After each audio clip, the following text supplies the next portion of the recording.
പ്രത്യേക സാഹചര്യത്തിൽ ഒരു മത്സരത്തിന് നിർബന്ധിതമാകുന്ന കേന്ദ്ര കഥാപാത്രം, അയാൾക്ക് വേണ്ടി കൂടെ നിൽക്കുന്ന ചുറ്റുമുള്ള മനുഷ്യർ.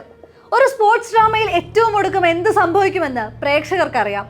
ആ സ്പോർട്സ് ഇവന്റിന്റെ എല്ലാ വൈകാരികതയെയും കൂടെ നിർത്തുന്ന ഒരു മത്സരത്തിൽ ചെന്നെത്തുന്ന ക്ലൈമാക്സ്, അതിലേക്ക് കേന്ദ്ര കഥാപാത്രത്തെ അല്ലെങ്കിൽ കഥാപാത്രങ്ങളെ കൊണ്ടു ചെന്നെത്തിക്കുന്ന ടെൻഷൻ ബിൽറ്റ് ആയിട്ടുള്ള ഇവന്റുകൾ, പ്രതിനായകനെ അല്ലെങ്കിൽ നായികയെ വെട്ടിലാക്കാൻ അവർ നെയ്യുന്ന തന്ത്രങ്ങൾ, പഴുതടയ്ക്കാൻ പ്രതിനായകൻ പയറ്റുന്ന എതിരടവ്.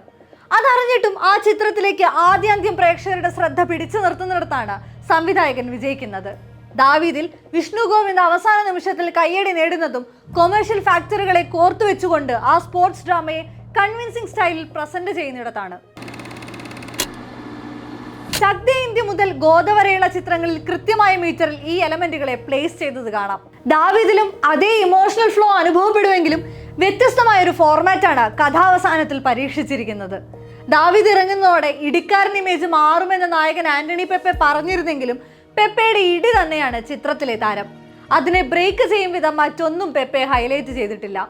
ഒരു ഇടിപ്പിടമാണെങ്കിലും അതിലേക്ക് വൈകാരിക നിമിഷങ്ങൾ കൊണ്ടുവരിക എളുപ്പം പ്രേക്ഷകരെ കയ്യിലെടുക്കാൻ സഹായിക്കുന്ന ടൂളാണ്. RDXൽ ഇടിക്കാൻ പ്രേരിപ്പിക്കുന്നത് കുടുംബത്തിന് നേരെയുണ്ടായ അക്രമവും ഒരു കുഞ്ഞിന്റെ കഴുത്തിൽ നിന്നും പൊട്ടിച്ചെടുക്കുന്ന മാലയുമാണെങ്കിൽ മാർക്കോയിൽ അത് സഹോദരന്റെ കൊലപാതകമാണ്.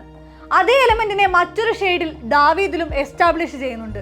ആഷിഖ് അബു എന്ന നായകനെ വലിയൊരു ദൗത്യത്തിലേക്ക് നയിക്കുന്നതും അതിൽ പിടിച്ചു നിർത്തുന്നതും കുടുംബമാണ്. പ്രകടനത്തിൽ ലിജോ മോളും വിജയരാഘവനും മികച്ചു നിന്നു. കുടുംബത്തിന്റെ ഭാരം മുഴുവനും വഹിക്കുന്ന വീട്ടമ്മയായി ലിജോ മോൾ മാറുന്നുണ്ട്. ഭർത്താവിനെ പൂർണ്ണാർത്ഥത്തിൽ സപ്പോർട്ട് ചെയ്യുന്ന ഷെറിൻ എന്ന കഥാപാത്രം ഒരിടത്തു പോലും കുടുംബത്തിനകത്തെ തുല്യത കണക്കുകൂട്ടാൻ തയ്യാറാവാത്തത് ആൺഭൂരിപക്ഷ പ്രേക്ഷകർക്ക് കൂടുതൽ ഇഷ്ടം തോന്നിക്കുന്ന എലമെന്റ് ആക്കി മാറ്റുന്നുണ്ട്. എന്റെ ഭർത്താവല്ലേ, ഞാൻ നോക്കിക്കോളാം എന്ന ഡയലോഗുകൾക്ക് കയ്യടി ഉയരുന്നത് അതുകൊണ്ടാവാം. താങ്ങാനാവുന്നതിനപ്പുറത്തെ കുടുംബഭാരം വഹിക്കുന്ന, അതിൽ സന്തുഷ്ടയാവാൻ ശ്രമിക്കുന്ന ഷെറിനെ ലിജോ മോൾ മനോഹരമായി പ്രതിഫലിപ്പിക്കുന്നുണ്ട്. വിജയരാഘവന്റെ ആശാന്റെ കഥാപാത്രം കൂടുതൽ ഇമ്പാക്ട്ഫുൾ ആണ്. ബോക്സിംഗിന്റെ അറ്റം കണ്ടവനെന്നൊക്കെ പറയാം. കൂടുതൽ ഡീറ്റെയിലിംഗ് ആ കഥാപാത്രത്തിന് നൽകിയിരിക്കുന്നത് കൊണ്ട് തന്നെ അബുവിന്റെ ജയവും തോൽവിയും അയാളുടേത് കൂടെ ആകുന്നുണ്ട്. വില്ലനായെത്തിയ മോയ് ഇസ്മായിൽ അയാളുടെ ശരീരഭാഷ കൊണ്ട് തന്നെ പെപ്പയുടെ ആഷിഖ് അബുവിനും മുകളിൽ നിൽക്കുകയാണ്. ഡയലോഗുകൾ സിനിമയിൽ തുടക്കം മുതലേ ഒരു വില്ലനാണ്.